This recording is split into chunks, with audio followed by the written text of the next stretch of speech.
it's supposed to feel.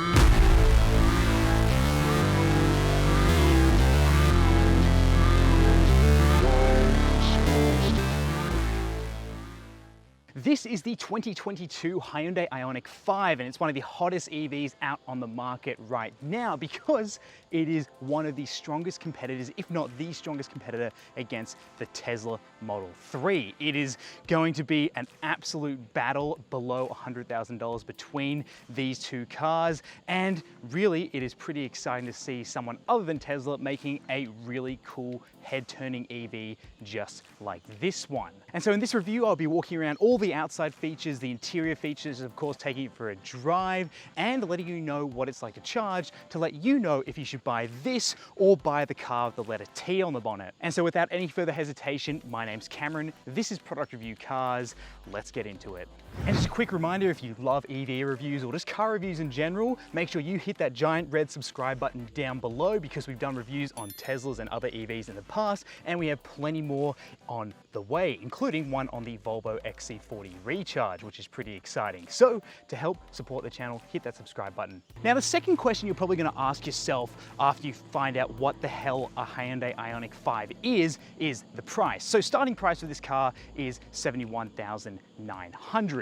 So for this model here, which is the all-wheel drive model, the entry level is just a two-wheel drive model, you're looking at $75,900 before on roads. And to be honest, that is a very reasonable price for this next-gen style EV and the absolute number of features you're getting included. Personally, I think that is a very competitive price against what Tesla's offering with their Model 3s, and I really think that price will be enough to sell a lot more of these than the initial 400 that have all been sold out within the first 2 hours of being available to customers here in Australia. There's apparently just over 11,000 expressions of interest, so if you really want one of these, you got to get in line because there is a lot of people here in Australia that really want this car, and that just goes to show that price probably is very on point for what people are expecting to pay for a larger, sort of powerful and capable EV just like this one.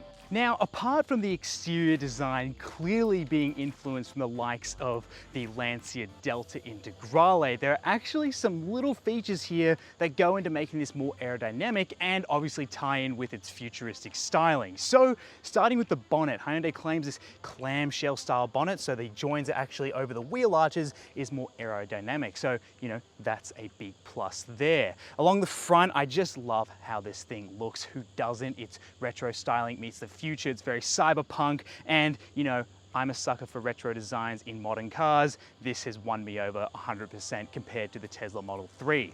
Now you got these pixel headlamps here, which are really cool. They're LEDs and they're nice and bright. And you also have a light bar that runs underneath them. It's not visible during the day, but at night it creates a completely different front fascia, and it really turns heads when you're pulling up to a car park or just driving around in dark city streets. It looks great. Now down below, as you can probably hear, there's some active aero vents that open and close to help cool things when you are driving along or just sitting stationary just like this. And they open and close visually, and it's very clear when they do that, so that is a cool little futuristic touch up front. Now I love this venting styling. You're going to see this all around the bottom trim, and it's got this dual tone style to this car. Now we have the 20-inch wheels that are wrapped in a Michelin Pilot Sport EV tire. So that's pretty interesting to have a EV specific tire from Michelin fitted to these, but it's also good. They're nice and grippy. We'll see that just a little bit later. These 20-inch wheels look fantastic. In my opinion, it really goes in with this whole dual tone theme. And also you'll notice there's no visible lug nuts. That's because they've been covered up by a little aero cap to make these more aerodynamic. These are my more favorite looking design aero style wheels. Some of them just look really cheap, like some on the Porsche Taycan, for example, but here these look the part. Now along the side we also have hidden door handles, and yes, they can pop out like this, but when you go up to the car they automatically pop open for you, just like that. We have a functional spoiler up here which looks the part and looks really quite good. There's no rear wiper, which I found to be a little annoying because it did collect a bit of dust and grime back here when you're driving over long distances or when it was raining, but it actually worked out to be pretty fine for most of the time. Pixel style headlights, which run with the whole theme of this car having pixels all through it. Lamborghini has hexagons, we have pixels here. And then the rest of the silver trim, the way IONIQ spelled along the back, and all this stuff here looks very futuristic, and it's definitely a car that I would think that I would be driving in 2022. Now, I've seen Hyundai market this in some different marketing materials as an SUV, and that's because it's got a ton of space. You have a power lift tailgate back here. By the way, how cool does this rear end look? I can't get over it. It looks fantastic. A nice flat load floor. It is a little high, and I'm gonna assume that's down to the motors being in the back for the all-wheel drive model, but I'll have to test the two-wheel drive model to double check and verify that. Underneath this boot floor, there is just some little bits of storage. You've got a tire mobility kit, so that's just for patching and you know, any sort of repair work on a wheel, but you're probably gonna be calling roadside assist if you get a flat in this thing. And there's a little pocket to hold loose items, but that's really about it. There is a okay amount of storage, but you do pay for it because you've got this cool design. It does cut into the boot back here, so it means that tall items have to be pushed as far as they can be towards these seats. Now, what's interesting is there actually is a little access point for the charge door behind it, so if there was anything that could go wrong, that's where you would go and, you know, inspect that port. So that's funny that that's exposed there, but there you are. There's some little eye holes around here, so if you ever get a cargo net, you can secure that down here. And look, overall, it's a nice spacious boot. Fold the seats down, it becomes a lot more practical as well, and so that really adds to this thing as being a family-orientated SUV. But look, I've had no troubles putting things in the back here, and to be honest, for a family of four, this should be enough space. Now, the only downside with this car is its front trunk, fruit, boot, whatever you want to call it.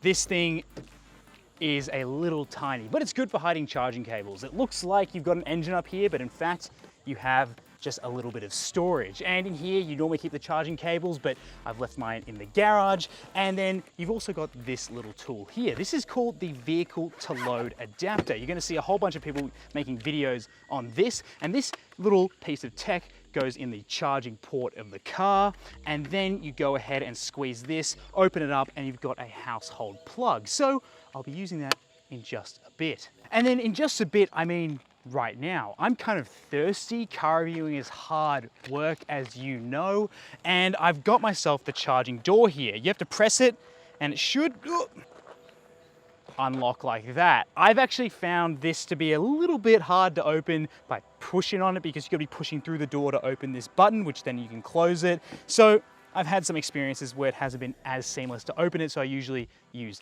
the key.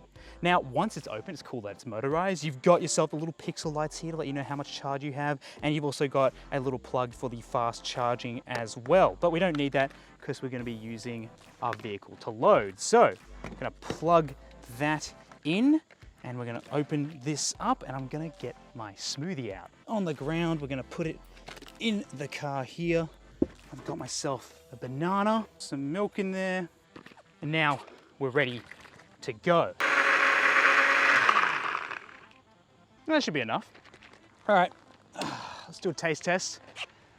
Hyundai IONIQ blender banana smoothie taste test. Let's go. Tastes pretty good. And so a cool thing with this car, just like some other Hyundai cars, is that you have some controls on the key. You can open and close the charge door, which is cool. Obviously unlock it and lock it. But one of the cool things is that you've got this smart park / remote control feature for this car. Now, how do you activate it? Well, you lock the car, you turn it on using the engine on button. You sort of know it's on by looking at the screen, which turns on. And then if you're in a tight car parking space, or you need to bring the car back just a little bit, you go ahead and press the button either forwards and backwards on the actual remote itself, and away it goes. That's like so useful when I'm going out into my skinny garage and I don't feel like putting dust all over my back or anything like that. This is just so useful. And then you can do the same to bring it back as well, which is just, you know, just come on, that's like futuristic. That goes with this car. That's sort of, you know, what this is all about. So yeah, that's a really good feature that's included on this car. Okay, so this interior possibly is the best interior, I'm already calling it, for 2022. 2022. Certainly beats out everything I tested in 2021, but in here, this is one of the most well thought out interiors that I think is also selling a lot of people, because instead of just going for a cool exterior and then going for a copy and paste interior of every other Hyundai car that exists, there's been something completely bespoke made for this car, as there should be, because this is what's going to sell these vehicles. Now let's just start with the light. There is so much light in here. There's massive windows up front. There's also these massive side windows, and there's a huge panoramic sunroof above my head. It doesn't open, so I guess it's more of a moonroof, but there is a shade that closes it. I love this cloth material that's running along the headliner. It looks very nice. It's like a netted style material and just goes well with this theme. It's a very light color interior, but the only problem is going to be it's going to show marks if you have any grubby hands, which some people have already touched it up here, and this is covered 5,700 kilometers. So I wish you luck if you have a family of grubby fingered people. Now the dashboard is a nice tabletop display. I really like how flat it is. There's no weird undulations. And then obviously we get to the main center of attention, which are these dual screens. But if you've been in Hyundai's new products, this isn't really anything new. This is something we've seen in their cars already, and I've already been very impressed with it. So I love the application here. 10.25 inch screen on the left, 10.25 inch screen in front of you, both full color, both have great resolutions and also great response times, and they're very easy to interact with and really require not much effort to understand what goes on with them. Now I also like how there's a little shelf below the screen on the left here, which is great, and then you've also got physical buttons for the screen up here, which is such a relief, although I wish there was just a few more physical buttons. So for example, if I'm using Apple CarPlay and then I want to go change my ventilated seat, I have to go through Apple CarPlay, then I have to go home, hit Hyundai, go take to the home screen, hit heating and ventilation for the seats, and then go ahead and do my seats. So just some controls being hidden through the screen isn't my favorite, but most are physical, so that's a small gripe for how good this interior is. Now this little pad here on the right, you haven't seen this in any other cars because this is a magnetic pad, which is bizarre. It's not strong enough to hold your phone, but it is strong enough to hold fridge magnets. So Hyundai envisions you taking your, shopping list and then putting a fridge magnet here. So that's just a little bizarre. There's some controls on the right, so you can actually turn traction control off, which is a little scary when you've got 600 Newton meters of torque going to all four wheels. So not sure if I'd recommend that just yet. I love the way everything's laid out here. I love the little red stitching that's running along here. All the materials are nice and soft touch. There's nothing hard and gross to touch. Everything feels great. Love the little highlight reds piping on the seats as well. Steering wheel looks fantastic in this dual spoke design, and there's a few things going on with it. Most notably, there is no Hyundai badge on the steering wheel. Instead, it's 4 little pixels, which is very interesting. It almost reminds me of Google, which is a bit weird. But anyway, I like the pixel design, looks nice and clean. We also have all our normal controls, but we do have flappy paddles here to change how much regen you want in your car, which is nice and easy to adjust on the fly. So if you don't like doing one pedal driving, you can quickly adjust that using these paddles, which feel actually pretty decent. And then also there is a drive mode button down here between Eco, Normal, and Sport. Love having it on the steering wheel, so easy to interact with, and you'd be surprised how much you actually jump between all three. Now, the actual, gear shift selector is not down here because there's all this space here for you. Over on the right below the indicator stalk is the column mounted shifter. Now, you just turn it to go drive, you spin it forwards, and then reverse, you spin it back. But the thing that really sort of throws me with my muscle memory is that in an automatic car, you pull down to go into drive, where this, you push forward to go into drive. So I found myself knocking this car into reverse a bit more than I would actually like, but I'm sure you get used to that pretty quickly. Now, instead of a glove box, we have a glove drawer, which is so handy and really good for storage. And then we've also got another bit of clever sort of packaging in this interior, and that would be the sliding center console. Now this just moves forward and backward like this, so you can make more room for yourself up front or more room for the middle seat passenger in the back. Now we also have some chargers. We have a USB down here so you can throw your phone in this bucket way forwards, but it is a bit of an ab workout to go collect your phone, but that may be a good thing so you're not tempted to ever grab it because it's not too close to you. But you can also charge here in the center console, and there is a wireless charging pad here as well.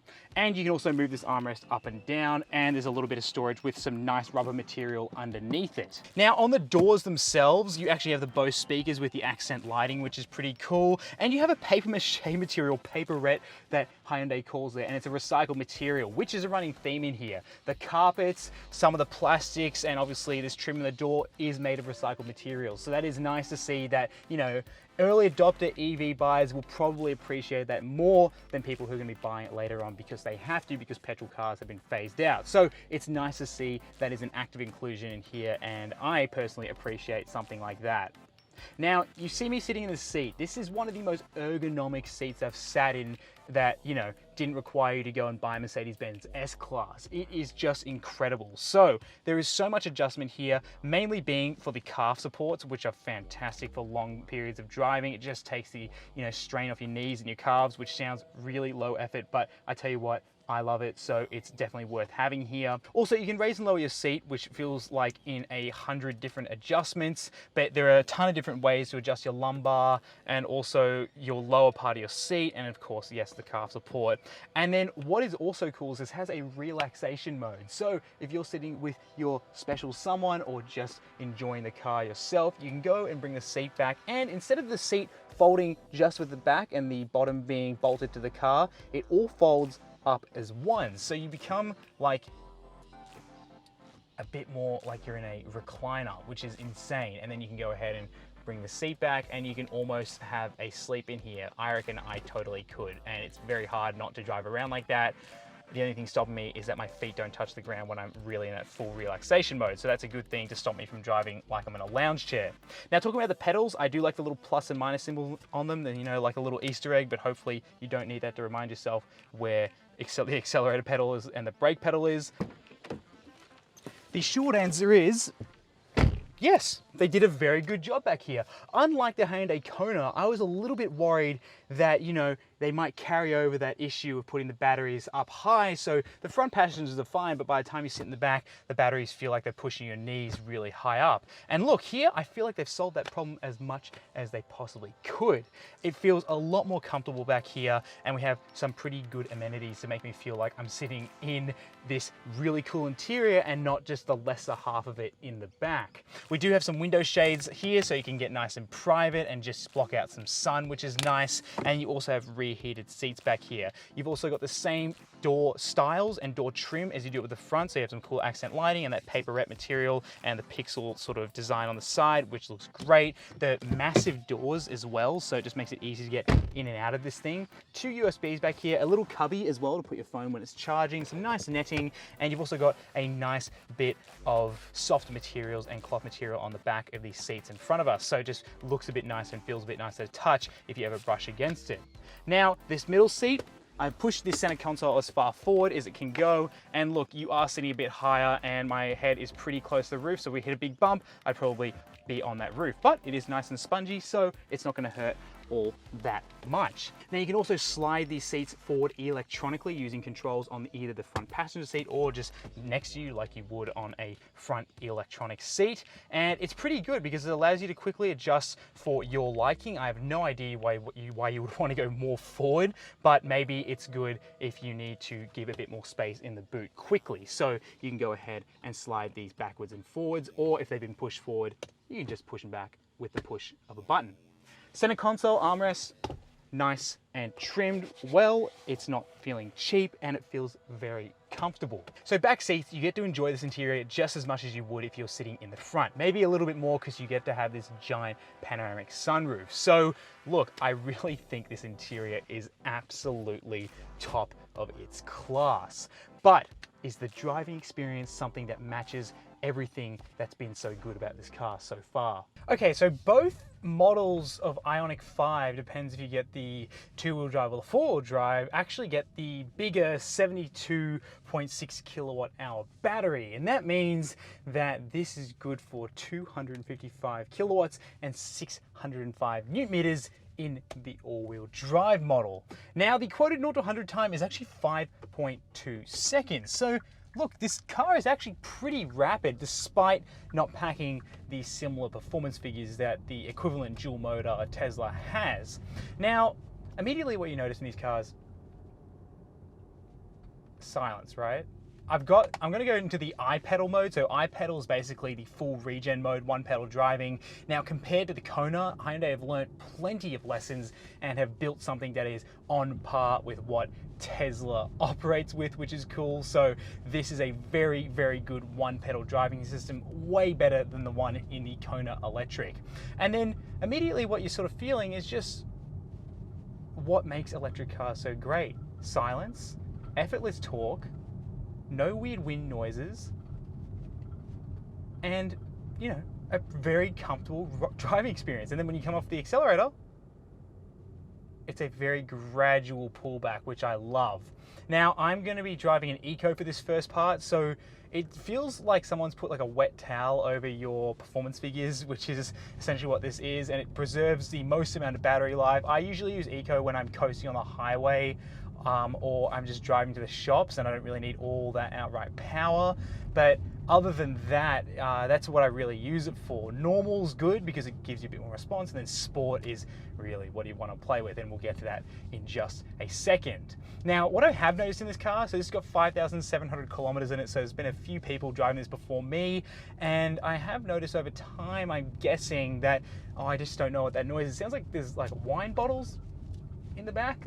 I think that's the back seats hitting the boot cover, or something to do with the boot cover. There's been a tiny bit of rattling also through the dashboard when it came to, you know, a bit more bass being put through the car, which was not just the speakers. Trust me, I don't blast the speakers. That's not really me. But I was next to a truck which was doing an air brake, and it was shaking this whole car and making it rattle quite a significant amount. So normal driving conditions, you can hear nice and quiet, but just a little bit of rattle here and there when some bass gets thrown through this car.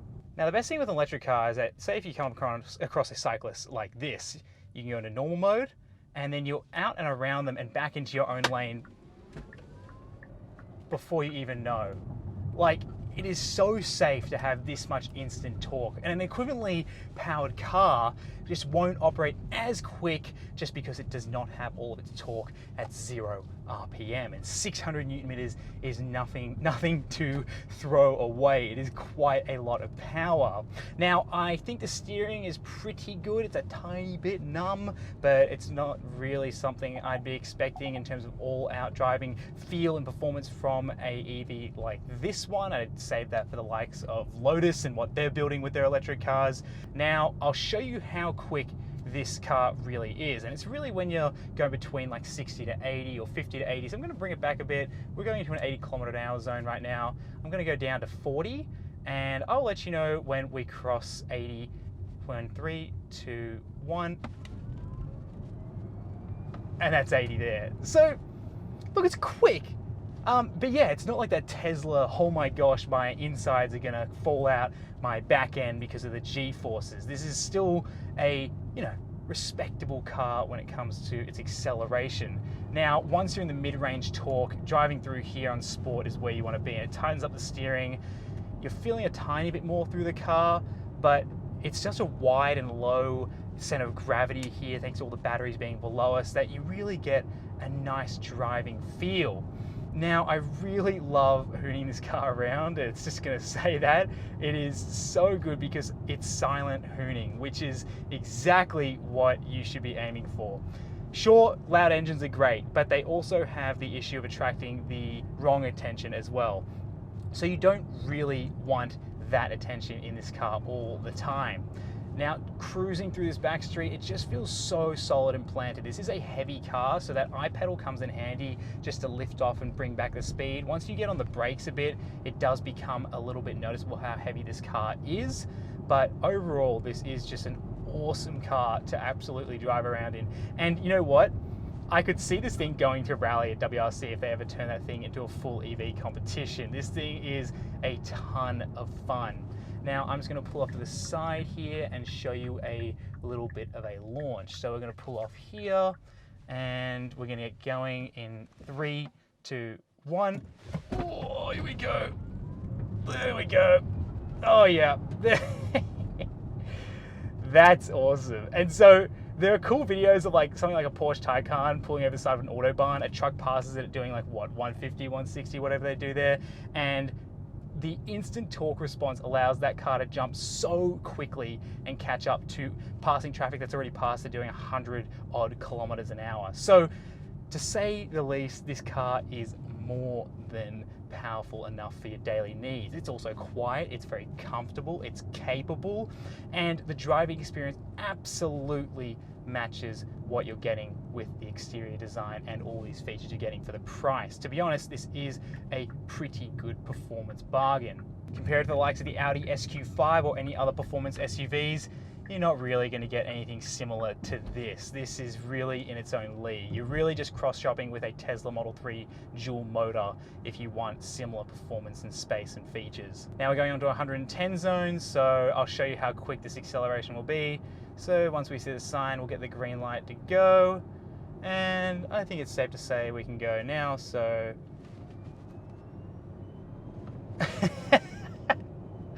It is just crazy how quickly you can match up with the rest of traffic. Additionally, the blind spot cameras that pop up here are great. Now there are some brands like Audi who exclusively use cameras for the wing mirrors, and that just is something that some electric cars are coming with right now.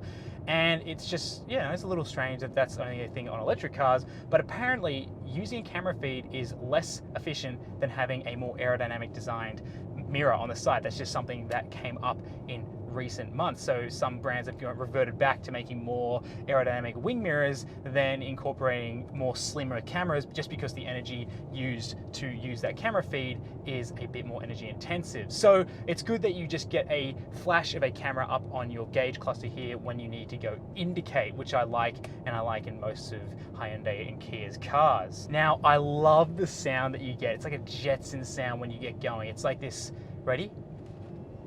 You've sort of heard it before, but it's just that sort of whine. It's almost like a Hellcat whine. I know it's not nearly anything like that, but that's what I like to think it sounds like. And this thing does sound pretty killer. I actually don't mind loud EVs. They sound pretty cool. And look, something like the Rimac or something along the lines of that, even like the new Lotus, have that really cool deep whine, and you know, eventually it ends up sounding like an RC car, but it sounds pretty cool in here. Now let me use this lane keep assist feature. Let me show you what I mean. So there's one lane keep assist feature, which is like the active lane keep assist, and then there's another one which sort of does a bit of self-steering for you.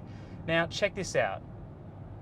See what it's doing here? It's sort of tilting left, right, left, right, left, right, and then eventually I'm feeling that through the cabin. Yeah, not the most pleasurable experience compared to something like the Tesla, which I tested last year. And even some other Hyundai cars do a better job than what this is doing. So maybe this needs a bit of a recalibration or something, but I've actually found myself to be turning that off, which is pretty rare for most of Hyundai's safety features. And what's a cool fact, this is actually one of the fastest charging electric cars on the market. It runs an 800-volt architecture through its battery system, which means that from 10 to 80% using a fast charger, you should be able to charge that amount of percentage in less than 20 minutes, which is pretty cool. And then, like I said, 5 minutes of charge should equate to around 100 kilometers of range. This has just over 400 kilometers of range. Real world's just under it, to be honest. But I found this battery drain to be really slow. It's really efficient from what I've noticed compared to other EVs I've tried in the past, and I've been very impressed thus far. But I'm just going to check in 5 minutes time to see how this thing's going. Now that was 5 minutes of charging, and we only got around 29 kilometers of extra range. That's because this is running on a 50 kilowatt direct current system. You'd need a bit more juice to be able to get that claim of 5 minutes equals 100 kilometers. But to be honest, to get 30 kilometers in just less than 5 minutes, this is pretty quick. I mean, if you go to get a coffee or go get something to eat, that's part of the lifestyle when you're getting these early EVs that, you know, take a little while to charge. I'd say that's pretty decent. The other day, charged it for around 10 minutes and I jumped from 70 to 100% or close to there, around 95 in relatively what felt like no time. So this certainly feels like it is a faster charging car compared to some of its competitors like the Nissan Leaf and even the pre-existing Kona Electric. Now look, this is one of those longer reviews that I like to take my time and sort of show you everything that's really cool about this car. And it's because these cars make me really excited for the future. I'm like you if you're a little bit of a skeptic with EVs. I was a bit sad to hear, development of petrol engines, especially with Hyundai, they've actually, reduced all their research on their future petrol and diesel engines and more focus on this. It's feeling a little bit depressing. We thought we had some cool cars going. At my age, I haven't really had the opportunity to, own and drive a whole bunch of big, thirsty, powerful, noisy cars. And so, yeah, it gets me down a little bit. But when I get into a car like this, that's where it all changes. The IONIQ 5 goes to show you can have your cake and eat it. Yes, there's a matter of, unique driving experiences later on when all cars are electric, but for now, this is still pretty unique. I really like how this thing drives. I love how it looks. I can't stop looking at it, and I love spending time in this car. It is one of those cars I look forward to driving, and I almost make excuses to go and drive as well. It is a brilliant example from a traditional manufacturer of what, actual creativity and great execution can do with a proper EV that is designed to be more affordable, and it goes to show with just the number of orders that are being put down in the forms of expressions of interest, with over 10,000 here in Australia and with more demand worldwide. Things like these are only going to get more popular. Now, should you buy one? In short, absolutely yes. This is a brilliant machine, and if you're in the market for an EV and don't really want a Tesla, or if you're trying to compare between the two, I'd say give this a red hot go. The things that Tesla do better is obviously the supercharging network, and I think their efficiency with the batteries and motors is pretty top notch as well. However, if you're more in the realm of trusting a more traditional manufacturer, because Tesla has their ups and downs, this is definitely my top pick. It is a brilliant example of a pure EV and what I would call like a second gen or next gen EV, because the Kona Electric was a good proof of concept, but this is just absolutely one of the best executions in 2022. Now, trust me when I say this, I would actually put my own money down on buying one of these. I really think it's unique. I think it's exciting, and I actually really like it as a car as well as an EV. And also, if you've ever wanted to own a Lancia Delta Integrale but didn't want to actually own one, well, here's your opportunity. Now, with all that said, thank you so much for watching, and thank you so much for your support. If you want to show your support even more, you can hit subscribe using that red button down below. If you want to see some other EV reviews I've done in the past, you can see them floating above my head now. Now, thank you so much for watching. My name's Cameron. This has been Product Review Cars. I'll see you in the next one.